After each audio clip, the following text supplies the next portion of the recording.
Delphine Lecoutre, bonjour. Bonjour. Pourquoi, selon vous, la diaspora d'opposition est-elle toujours aussi active, alors qu'au Gabon, l'opposition semble plutôt atone? Si la diaspora gabonaise d'opposition reste active en France, ils ont un slogan « On ne lâche rien », c'est d'abord parce qu'elle profite d'un espace de liberté politique et civique qui n'existe pas au Gabon.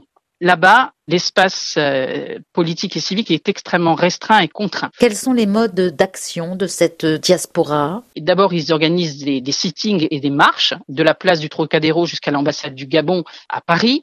Elles avaient lieu initialement toutes les semaines, elles étaient hebdomadaires. Désormais, elles sont mensuelles. Ces sittings et ces marches sont aussi organisés en province.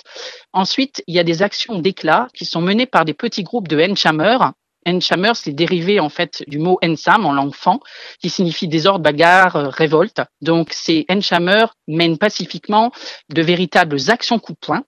Elles prennent la forme de véhémentes interpellations de représentants de l'État gabonais qui sont signalés lors de leur passage en France.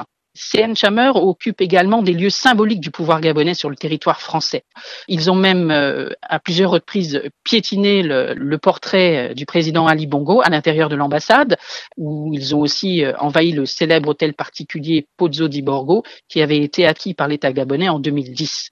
Ce qu'ils veulent, ces Nchameurs, c'est opposer une violence symbolique, ici en France, aux violences physiques et psychologiques et violations des droits humains qui sont exercées par le régime d'Ali Bongo en territoire gabonais. Vous parlez de contestation hybride innovante. Qu'entendez-vous par là? En fait, ce sont des modes de contestation inspirés à la fois par les pratiques culturelles gabonaises, par les méthodes de protestation et de persuasion publique non violente et par les techniques modernes de communication telles que les réseaux sociaux.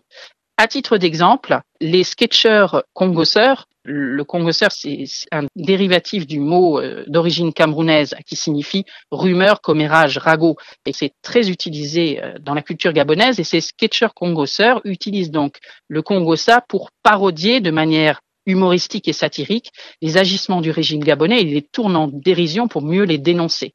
Ils se filment et ensuite ils diffusent leurs réalisations sur les réseaux sociaux. Alors ils font preuve de beaucoup d'imagination, beaucoup d'humour, mais leurs discours sont souvent très radicaux. Oui, tout à fait. Ils appellent régulièrement à l'insurrection populaire au Gabon. Ils adoptent des propos diffamatoires en s'en prenant directement aux gens du régime, n'hésitant pas à parler de leur vie personnelle.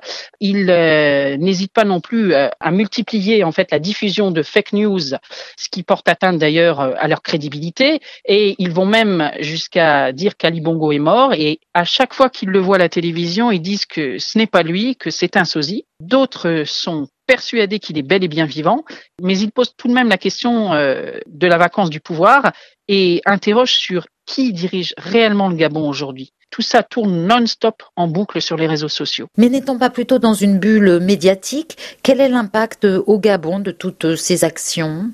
Oui, c'est vrai qu'on se trouve dans une véritable bulle médiatique. La diaspora est très volubile. Elle a envahi l'espace des réseaux sociaux et des médias en attaquant le régime, d'ailleurs qu'elle gêne énormément en termes de communication. Et ces réseaux sociaux sont gardés très activement au quotidien par les Gabonais qui se détournent des chaînes de télévision nationales qu'ils considèrent comme biaisées en termes d'information.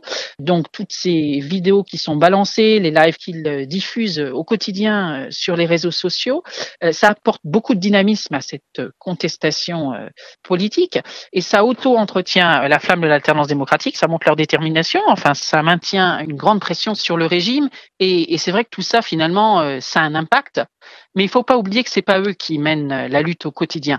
Eux, ils sont à l'abri derrière leurs ordinateurs et ils ne prennent absolument aucun risque. Et ceux qui mènent la lutte, ce sont ceux qui sont au Gabon. Ce sont ces organisations de la société civile qui posent des actions au quotidien, même si celles-ci passent souvent en dehors des écrans radars de la communauté internationale. Delphine Lecoutre, merci.